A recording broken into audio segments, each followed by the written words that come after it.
Greetings ladies and gents, and welcome to today's Reddit Quickie video, taken from the HFY subreddit called The Mauling Incident, written by 4Use at Work X. The link to the original will be down below, and as always, I hope that you enjoy. Sergeant-at-Arms Courier made his rounds in the Idlib Science Fleet survey cruiser, Armoranium. It was a boring task, but Courier wasn't the type to take any duty lightly. His exoskeleton was polished to the same gleam that his sidearm was, and his rank sash was straight and wouldn't dare ever do something so unthinkable as to show a wrinkle or a stain. Neat, clean, and orderly. That was how Courier liked things. He automatically, mentally checked all of the three things in his mind as he walked the passageways of the Armorium, opening hatches and visually inspecting the contents of the chambers on his patrol route. The route and the chambers to be checked were all, as well as the time to start his runs, were assigned randomly by the ship's computer. A lazy crewman might have just gone through the motions, but Courier inspected each chamber like the drill instructor, searching for a spot of dirt on a trainee infantryman's long gun, standing motionless in each open hatch for a minimum of 27 seconds, just as prescribed by the written procedure for the task. Even with the newly added human crew members, the big brain types in the science fleet ships were more likely to send strongly worded messages with thinly veiled insults back and forth than to get up more troublesome shenanigans. Shenanigans, he thought, as he closed the hatch and moved along down the passageway. Now that is an entertaining human word. Courier was happy that he'd learned it from one of his conversations with the human engineer that everyone just called Skursky. Skursky told him that shenanigans meant silly or mischievous high-spirited behavior. He said that it was a word created to describe the actions of human miners during a primitive period in human history when many of the males invaded the western area of one of the continents in a rush to find the precious metals. Skursky had told Courier that humans had been toiling under the harsh conditions, or that are isolated from the comforts of modernity for extended periods of time, often have the need to blow off some steam.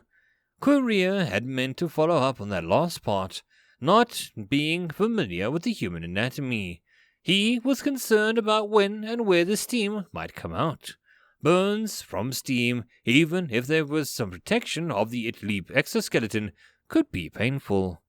Courier was almost done with his rounds when he opened up a hatch to Engineering Access Chamber 6.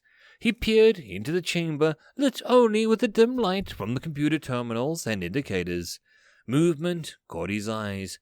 Then he heard the soft thuds from the other side of the small workstation. Courier drew his sidearm and moved in a safe mode to the heavy stun as he silently swept across the room. What he saw when he cleared the corner was a workstation wouldn't have surprised him more than if he'd found a spotted osa playing a tune on a dulcedo. Engineer Skursky and junior science officer named Arena Jones were mauling each other like a pair of lappers fighting over a freshly killed tester.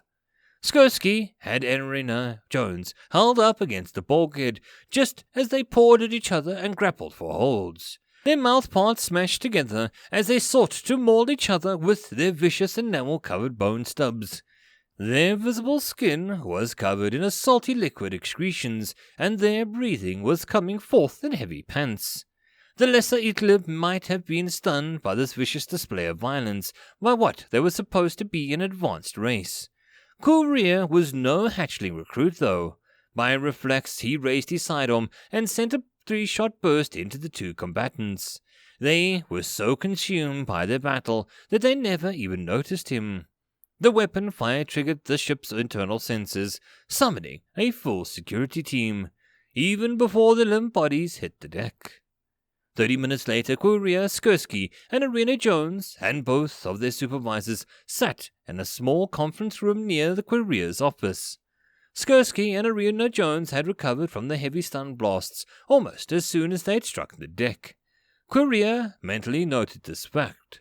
A stoic resistance of humans to stun weapons was something well known in elite security circles, but this was the first time that he had witnessed it in person.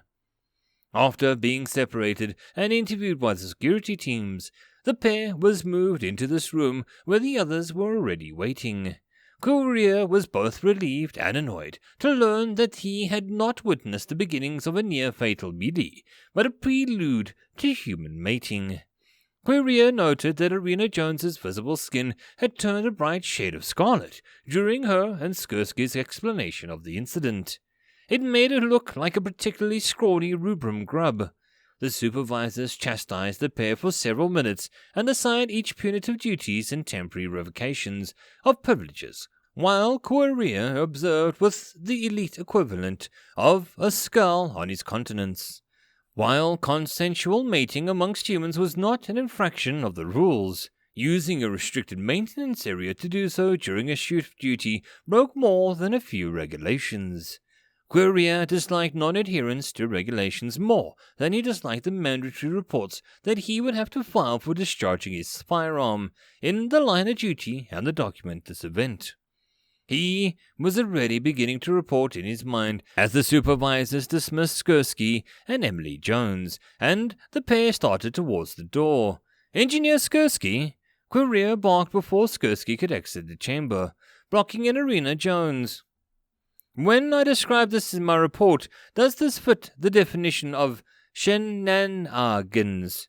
asked Courier, slowly drawing out the pronunciation of the final word to ensure that it was correct. Engineer Skursky fell to the deck in a barking laughter while clutching his abdomen, while Arena Jones, suddenly bright scarlet again, leapt over her fallen would-be mate and fled quickly out of sight. And that, my friends, is the end of this Reddit Quickie. I hope that you enjoyed. If you would like to support this channel, there are numerous ways to do so, listed in the description down below. The easiest and best way would be to share this video and my channel as much as possible. I'll see you all in the next video, and I hope that you have a good one until then. Cheers.